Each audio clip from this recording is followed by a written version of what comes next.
Yo, it's your boy the Android Doctor back again with another video. Okay, so if you have a brand new Moto E6 Plus, this device here, you might be having a lot of trouble trying to remove the back cover to take out the battery or the SIM card. Well, in this video I'm going to show you how you can do it so simply and so easily.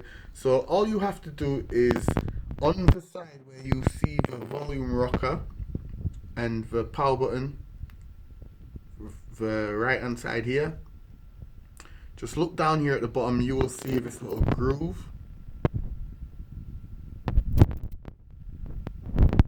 Okay, so there's the little groove. Just get your fingernail in between that little groove there,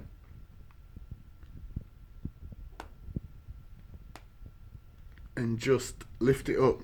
You might have to use a pin or a credit card or something like that, just anything what can get in between that little groove, and then just lift it up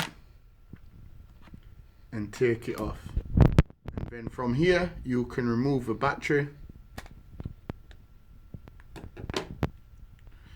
or remove your SD card or the SIM card.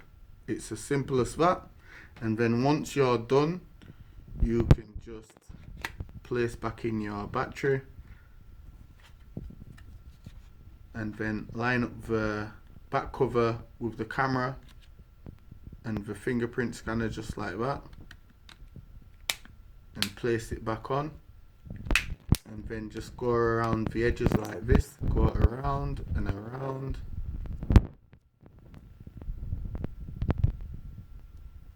until everything snaps back into place and you're good to go. And power back on. So yeah, this was just my video showing you how to remove the back cover on the brand new Moto E6 Plus. If it helped you out, you already know what to do. Give the video a thumbs up. Also subscribe to my channel for more videos. It's your boy the Android Doctor, and I'm out. See you in the next video. Deuces.